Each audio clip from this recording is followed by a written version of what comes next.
Hey, Ghost Machine fans, this one's for you.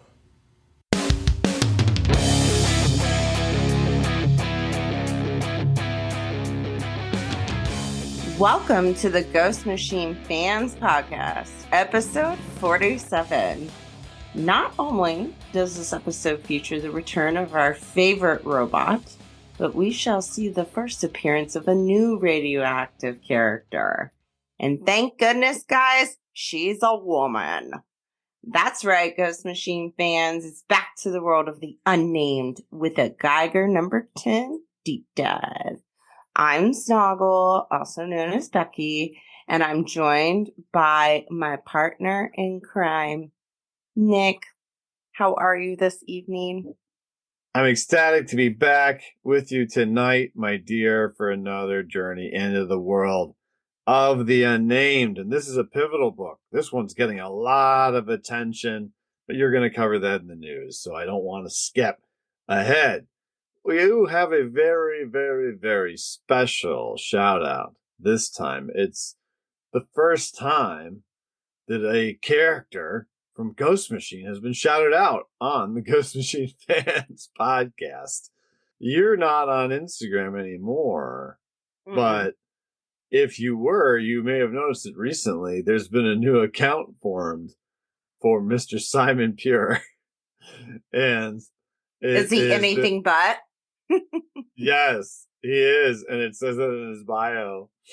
And he's intermittently Mr. Pure. You know, it's awesome to see an immortal like you take up social media because he's commenting on all different sorts of things, you know, like the accuracy of Brian and Jeff's depictions and, you know, how things really went. And I just thought it was really, really, really funny. A lot of the posts say things like, if you want to read about my adventures, you can in my very own comic book by blah, blah, blah. And all kidding aside, it is a really cool, fun account that was made by friend of the show, Cameron Gill, who runs our Twitter and our Blue Sky. But if you've noticed some of the cheeky stuff that Simon Pure, a.k.a. Cameron, has been doing out there, it's pretty funny. So shout out to you, buddy. And as always, thank you so much for spreading the good word on those other platforms. We appreciate you very much. But enough about Simon's new account, because Snoggle is in the newsroom. I'm in the newsroom. This very book we are diving into today has gone to a second print, which was recently released to, pun intended, scorching hot sales. One would say explosive sales. It's not easy to find a copy of Geiger number 10, the second print, which features the first cover appearance of Ash Arden. This is similar to how Geiger number 6, second print, is a key due to its Junkyard Joe cover appearance. Geiger 10 has also gone to a third printing, which will feature a black and white Gary Frank variant. I'm very excited about that one. Lots of great things for Geiger number 10. I know. And it's cool because that's a book we're still talking about today, you know? I know. I know, it's crazy. This episode's going to air on Wednesday, February 19th. And by that point, Geiger number 11 will have been out. But all this hoopla and hullabaloo really has been around the first appearance that has happened in this book that's caused it to sell a good bit more. But we're going to talk about that as we talk about the book, which we cannot do yet. But we need to bring you up to speed on the options you have if you can go out and get your hot little hand on a copy of this comic book. And ironically, you can probably still find the first printing out there. It's the second print with that cover appearance that everybody's really clamoring for. So if you run out and check out the first printings, you do have 3 fantastic options. Have you seen the first cover, Snoggle, where it's like the half Joe, half Geiger face? Mm-hmm. That's a Gary Frank, Brad Anderson joint. What'd you think of that? I think it's awesome. I mean, just any cover with Junkyard Joe, I will say I've been missing him for a bit. We've only seen little glimpses here or there. So to have him on a cover, I mean, it's a classic. Very cool. There's a B cover that is an homage to a certain character. I was curious if you knew what this is a reference to. And that one is by Jerry Ordway and Brad Anderson. I think it is reference to none other than Superman. Yeah, it's a pretty cool cover where he's picking up the school bus. I like the original cover of Superman. And Jerry Ordway has done a lot of Superman art too. Jerry Ordway is kind of a big deal, so that's pretty cool. Yeah, I really like that cover. That's really neat. Todd McFarlane did a Spider-Man one like that once that was really neat. The third cover is special because if you recall, not too long ago, there was a lot of kerfuffle and hullabaloo about the Ghost Machine Kubert School Scholarship that was going down. And this cover was illustrated by Dylan Dietrich, who is the winner of that scholarship. And this was his first professionally published work, is my understanding, at least by Ghost Machine. And that one had inks by the legendary Danny Mickey, which is cool. I did not realize that until looking it up. And Brad did the colors for it. So shout out to Dylan. That's super cool. Again, we featured him on our most recent Ghost Machine Fan Content Friday on the Instagram and the other platforms because he's been putting out some other cool art too. That's awesome. Very neat. Very cool. So if you haven't read this book yet, we need you to do that because you will not enjoy us chatting about it until you do. And that brings us to your official spoiler pause for Geiger, number 10.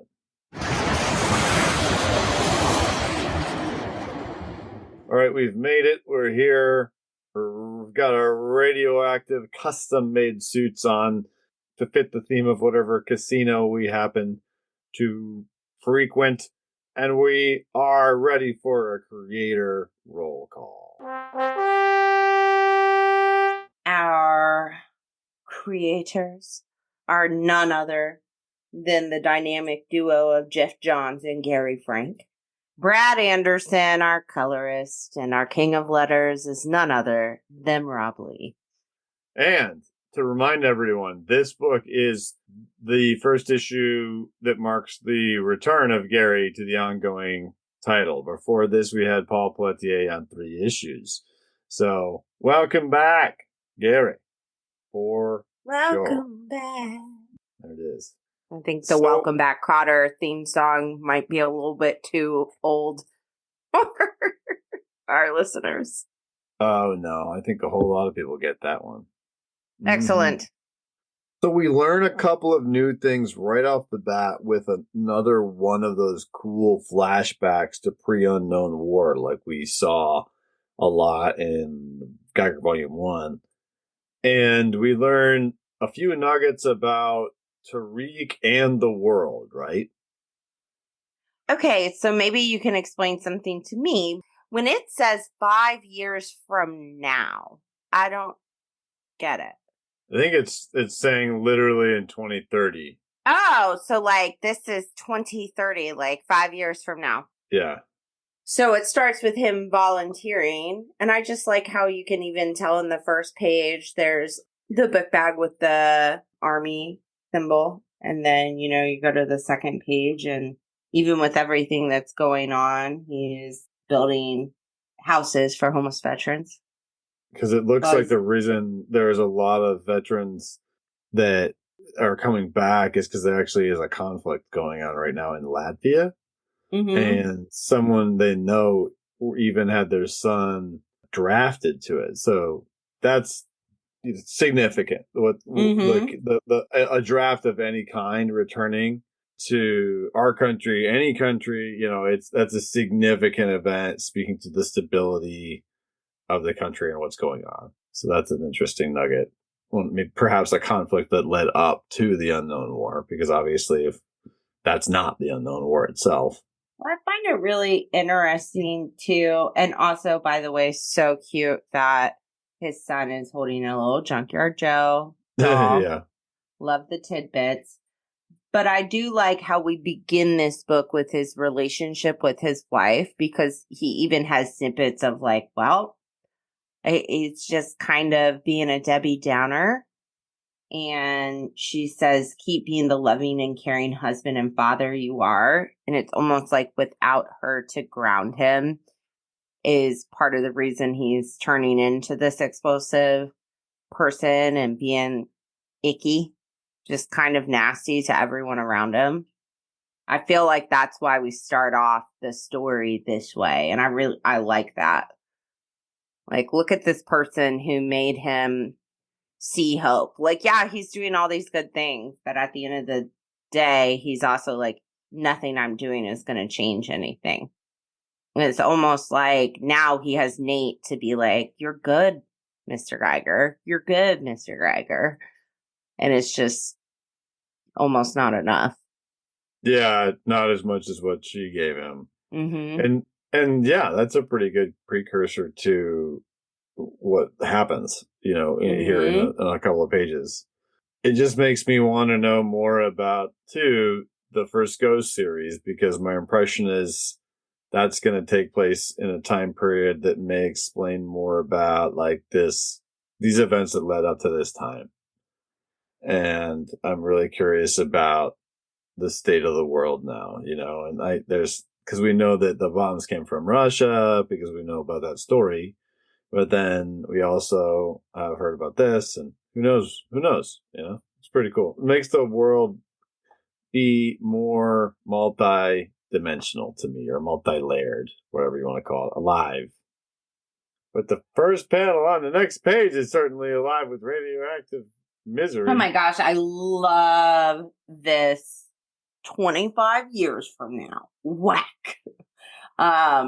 First of all, Brad did an amazing job making like that green. I mean, he is glowing. Like, it actually looks like the page is lit up. But what a cool panel. And it's a building, it's like a doorway, just like the doorway he started the comic in, except now he's a radioactive transformed guy slamming some sort of bandit or whatever that was harassing some folks that he and Tariq are saving. And it's He's got a wallet chain, so he must be a ruffian. A hooligan? Yeah, I knew a lot of wallet chain wearing people in the 90s. They were all hooligans. They had the Junko jeans on. Jinkos, yeah. Nothing wrong with a couple of Jinkos.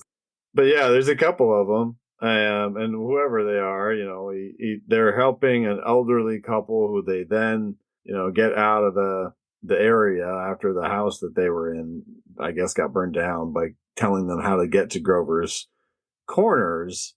And to me, it's a storytelling mechanism for them to show a distance growing between Tariq and everybody around him, because you have this warm and loving exchange between Nate and the elderly couple about how to find Grover's Corners, because remember, it's really hard to find on purpose.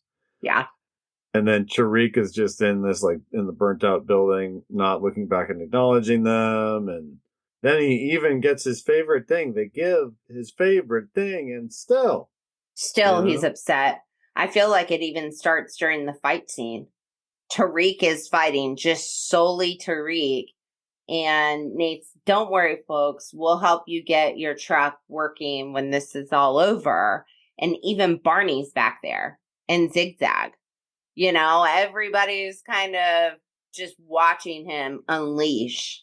Mm-hmm. And he just, I found that it was like, this will make him happy. Nate's so proud of himself, too. And I love how it's obviously in a pillow sheet with the roses and stuff. Look at this collection. It's books. And he's just like, who cares? He just like actually straight up ignores him. And the way that that everything has been set up to this point, tonally, to me, makes it seem like Jeff and Gary were saying, like, yeah, this guy isolates himself, and his wife would bring him out of that. Like you said, Nate does that to some extent as well. I think even Jeff told us something like that to that extent when we spoke. But you've got more, the theme is alienation. The theme is, he doesn't even, like you said, he's not even with Barney. That's odd. And even when he's walking back to the bus, you've got Barney's silhouette with Zigzag, not with Tariq.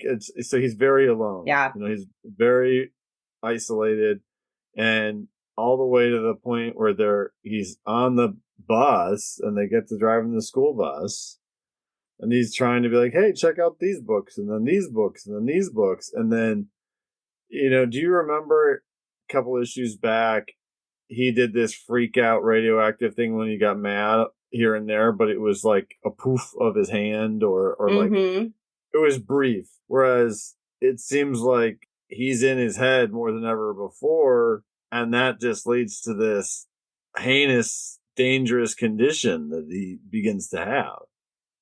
It's kind of sad, honestly. I will say, before he Green Man's out, I also think that the page beforehand where there's just a silent exchange between Nate and Zigzag, they get on the bus, they leave. It's just very, very good storytelling with very little words. You can really feel the emotion. And then he's still just trying and trying. And we get angry Tariq. And, sit down, and the letters are in green, which means he's about to nuke out. And then I love the panel with the bus, and the green's just like... But look at how scared his face is. So I feel there's also some vulnerability to let anybody in on how actually scary this is for him. He can't control it. So as much as he says he hates everything, he also doesn't want to just explode and be done. And that's very distinct. The look on his face of sheer panic as he's driving fully transformed in between the panels where we see the bus lit up with that green from the inside. And you don't even see him saying anything as Nate grabs the animals and decides to jump out the back. But Nate says he's not well. Out the back, go. And he doesn't say he's gonna kill us. He doesn't say we're in danger. He says he's not well. His priority is still the person that he cares about and assessing that situation. Yeah. I think that I stand more firm every single issue of Geiger I read that I said Nate was one of my favorite characters. I'm standing pretty firm on that. At first I was 1 foot in. Now I'm 2 feet sold. You made me try to I couldn't think of a good hokey pokey joke. Oh. Because you got 2 feet in. But it gets more and more interesting, right? Because he approaches him back, and he is starting to say, Nate, please make it stop. And that's what do you want him to do? Both literally and figuratively. Yeah.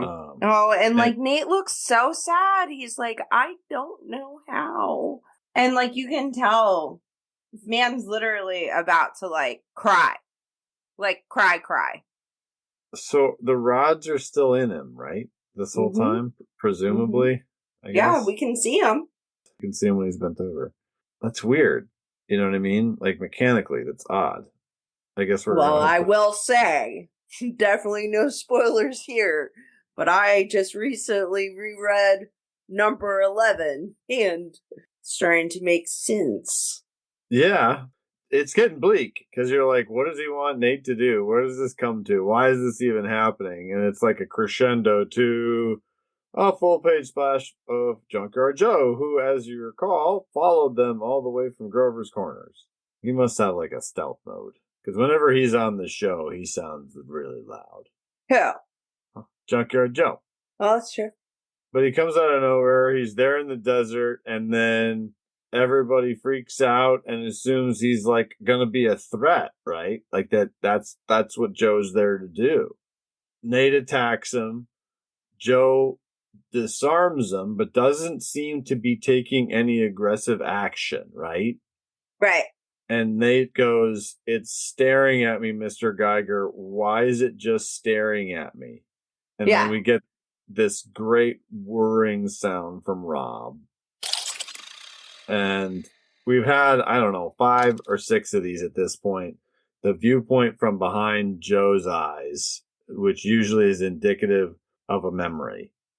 Mm-hmm. And these are the moments that like got me wanting to do this show. Literally. These kind of moments when they were in the first Geiger series, the first Junkyard Joe series, there's some of this in Ground Zero, knowing how vast the world that they've created, the tapestry of the story that exists, that they're just skimming the surface of. Because it's a flashback of Joe seeing Simon. And he says a few things, but then he says, "So I know a soul when I see one. And after witnessing that mechanical soldier today, one thing is abundantly clear. Junkyard Joe has a soul." And it's really awesome because the whole concept of Joe is that it seems that there's like a morality that the artificial intelligence inherently developed. There are also fan theories out there that since he's a very good card player, that he is in fact Rita, Muddy's wife's father, because Rita mentions how great a card player he was. Stuff like that. I think, one, like, obviously the writing itself leads us to really feel a lot of emotion behind Joe from what he sees. But I also, like, I'm gonna, like, really give it to the way that Joe is drawn and the light, like, that, on top of that, Brad puts in his eyes. Like, when you hear the, like, I can feel that sound. Thank you, Rob. But like, and then the look in his eyes, and he really is just a robot. Like, there's no like weird creepiness where he almost looks human. Like, no, he straight up looks like a robot, but it's just so well done that you see the like inquisitive look without really having any true human features. You know what I mean? Yeah, absolutely. Job well done. Yeah, and that's kind of why like he tilts his head and why we also see him go through traumatic experiences that trigger different things in him, that trigger feelings. It's just it's a wonderful character. It's a wonderful, very original character. Yeah, so. He's just trying to feel his feelings, and then Tariq's like, "Hey, I'm over here raging, about to throw this bus at you, Duck." You're like, yeah, you guys having your nice moment where everybody's stoked about when we get to see Junkyard Joe hanging out with Simon. Here's a bus. But yeah, it's a pretty good reminder for the strength that Tariq gains when transformed, because he literally does pick the bus up a la Superman and throws it. He does have a little bit of exposition there where he says that robot's from the U.S. Army. They sent it after me once. And it's no surprise they'll do it again, because when they first met, it looked like Joe was sent after Tariq. And then, well, I was about to say you can't really blame him, because the very first time, like we all saw it in the book, I mean, he did come for him. He was not nice. He wasn't playing nice. Well, and back then it was the vice president. We hadn't seen Griffin yet. And they sent him out, and they were like, the robot has been reprogrammed. Go send him out to get this Geiger guy, the glowing man. And then something happened out there that changed him. And then he started going on this journey to find him again. And now that he has, it was really interesting, as Tariq expends all this energy, and then it looks like he kind of has like a heart attack. Literally. And so that's a new dynamic that we haven't seen that happen. Again, just amazing storytelling. His heart, he needs help. And without even seeing Joe, we know Nate's looking at Joe. And then Barney and Nate both looking at Joe. And we know that we're about to see Joe when we turn the page, because we see the like robot like clink. And it's such a well dictated scene with sound effects by Rob because we hear the sound of Joe lifting the bus off of himself that was thrown onto him and then mustering this electric energy in his hands because he's gonna do the what do you call it with the thing on what are those called? The defibrillator. Yeah. He's gonna do that. And so obviously we get the sound of that too, and it's like just very, very cool. And so that brings it back. Brings him back. And I just thought there was something really key that happens as soon as it's like immediately after he brings him back and Nate says you saved him. What do you think the significance of an animal's assessment of a character and showing that character affection usually is indicative of? That they're good? Yeah, I'm just I'm trustworthy. Zigzag reminds me of that like dog-like character. And again, just like the where you can see like the eye is zooming in on the zebra. I'm sure Joe's not seen a zebra that looks like that ever. It's like putting that in his catalog. Yeah, and he extends his metal hand in affection, and Zigzag licks it. And yeah, it means that he's trustworthy, but to me it's the creators, their way of saying to us, yeah, Joe's in like good Joe mode. Like there's not he's he's part of the team now. And that's what we got going on, even to the point where we can see that they make it to their destination, but Joe's got to carry Tariq to get there. Which it's like he's conscious and he knows that Joe's helping him, Just FYI. Right. When he's being carried, I mean, Joe carried him for 10 miles. Obviously, he's a robot, so he doesn't get tired. You could probably carry him all the way across the country, so should he choose to, you know what I mean? I imagine he probably could. He's been walking quite a while to catch up with these guys. And they, as a reminder, have been going to Lewiston, Montana, and they're looking for someone who they don't know anything about yet, named Ash Arden, who's supposedly the only other person who's been afflicted with the radioactive condition that Tariq currently has and been quote-unquote cured. And they're seeking this person out because he wants to be cured as well. And I immediately thought when I saw this location, it's like a fortress, but it looks like it's another fortress made of crushed up cube cars, just like when Tariq had his own fortress in the very beginning. Cube cars. Yeah, do you remember what I'm talking about? Yeah, of course I do. So that must be like a common practice to crush cars up in that way and make a fortress out of them. Or I guess any kind of stuff or whatever. I guess that's Lewiston, Montana nowadays. It reminds me of Wally. Because of all the garbage. Mm-hmm. It reminds me of a callback to the very first issue of Geiger, where, he comes up upon some people and says no trespassing, because as they look right above, like you so pointed out in the intro to this episode, what do they find? A lady. Yep, definitely a lady. I do like how it's all, can't you read the sign? No trespassing. So it does seem like an homage to the first issue of Geiger and the shoes on the other foot. But she doesn't seem to be taking an aggressive stance. Like she's got there are a couple of things you can notice right away too. She has very similar vests. She does have what one would presume to be boron rods. She has a very similar setup. And we learn a lot more about that in the next issue as well. But just to clarify for all the collector hype out there, so this is typically this would be considered a cameo, and the next issue would be the first appearance because it's only on one page or whatever.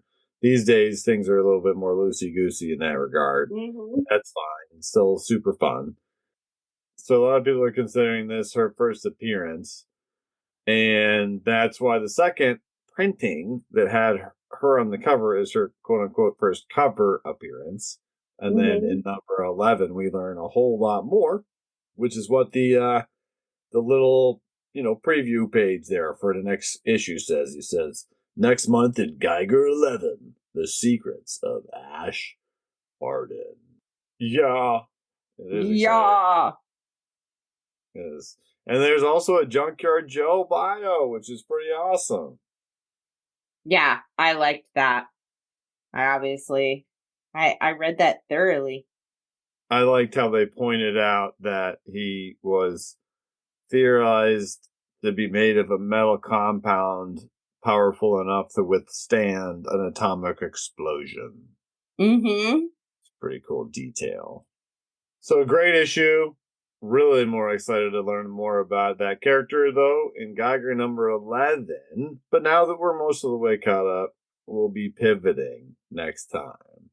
But we have to pivot to the listener mail. Yes. So we have a good one this time. This one comes from Sandy with 2 E's, no Y. And Sandy writes, I like your show. Thank you. We like you. Have you seen anyone cosplay characters from Ghost Machine yet? If you could cosplay any Ghost Machine character with no budget, who would it be? I think that's a good one. I like how well, first of all, thank you, Sandy, for writing and the kind words. I think that's a cool question by specifying like no budget, right? Because that changes things. Yeah, I don't like know a lot about making costumes or anything, and that's a big part of the cosplay world is like people sculpting things and designing things and all that good cool stuff. Mm-hmm. So in my world, it would be like, I don't know. But if you tell me I could have no budget, I can just pick all the props and stuff I wanted, and that's different. I can't wait to know your answer because mine is weird and I knew it instantly, but I want you to go first. Is yours the Orca Warden? Because you have to pick an existing you can't cosplay something that doesn't exist. It does exist in our minds and hearts. That's enough. I want your answer first. Okay. You really do you want mine first? Mm-hmm. If money didn't matter, in my opinion, I think it'd be really cool to cosplay as Junkyard Joe. I'm just saying you could get like the little and even like have like robot eyes you could make that real cool. Yeah, lots of sound effects and little things and words and clicks. Kind of like taking the Mezco Junkyard Joe action figure to a whole nother level. Mm-hmm. That's a good one, for sure. I would say one of two. Either Geiger, if I could do some sort of like cool special effects that like lit up, like actually made me light up. You could. Spare no expense. Right. That's what I'm saying. Because of that caveat that Sandy kindly provided us, like that's a good one, I mean, it's like, well, if I could do anything and I literally have like special effects that like made my skin kind of light up or like iridescent paint and then something that made it light up, like that would be pretty awesome. But I think ultimately I would, if no money mattered, probably Rook. Just to get it like just right. Part of the other question was, have you seen anyone cosplay characters from Ghost Machine? I have. And you have? No, didn't we see like pretty instantly when I was on the socials, which I'm not now, there was a Speculator Sunday where someone cosplayed, I think, Redcoat.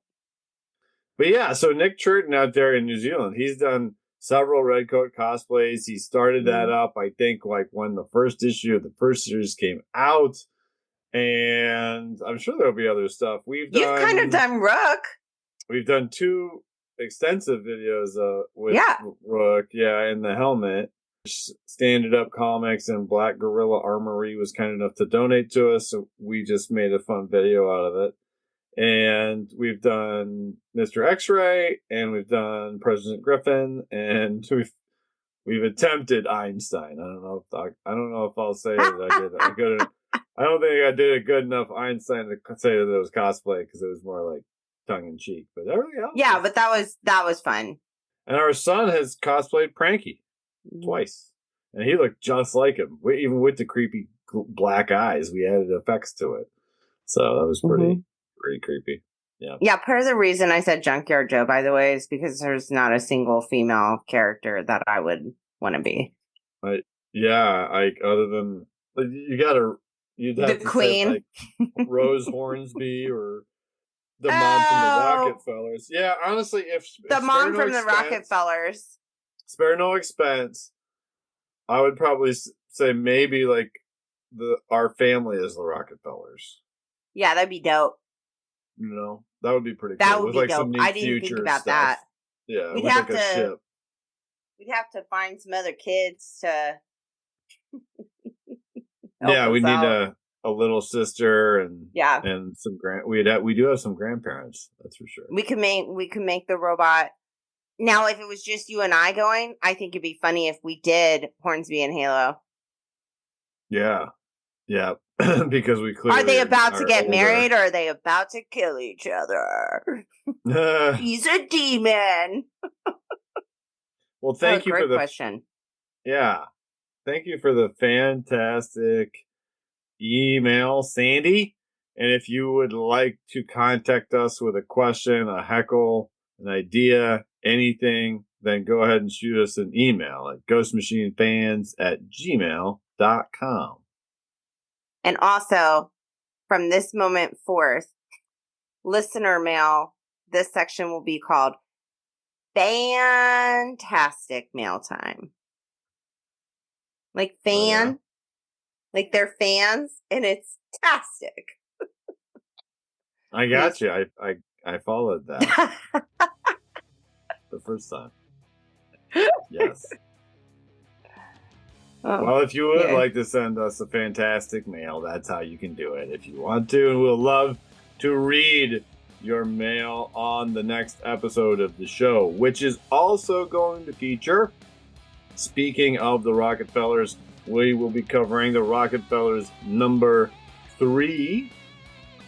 And then after that, returning to the world of the Unnamed for some other good stuff.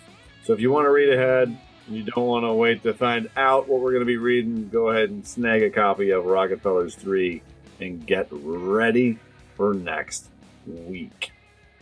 And if you want to check out all of our other awesome content, you can do so by going to www.ghostmachinefans.com, where you'll find our wiki, our Pinterest, our Blue Sky, our Twitter. There's a link to the Ghost Machine Comics Facebook fan page on there. We have some friends of the show at Reddit who have been doing an amazing job. We're one of the moderators over there as well. We encourage you to come join the conversation. And most importantly, make sure to check out our Instagram, where we post on a very frequent basis with new content to entertain and update you about the world of Ghost Machine. Thanks for hanging out with us tonight on the Ghost Machine Fans Podcast.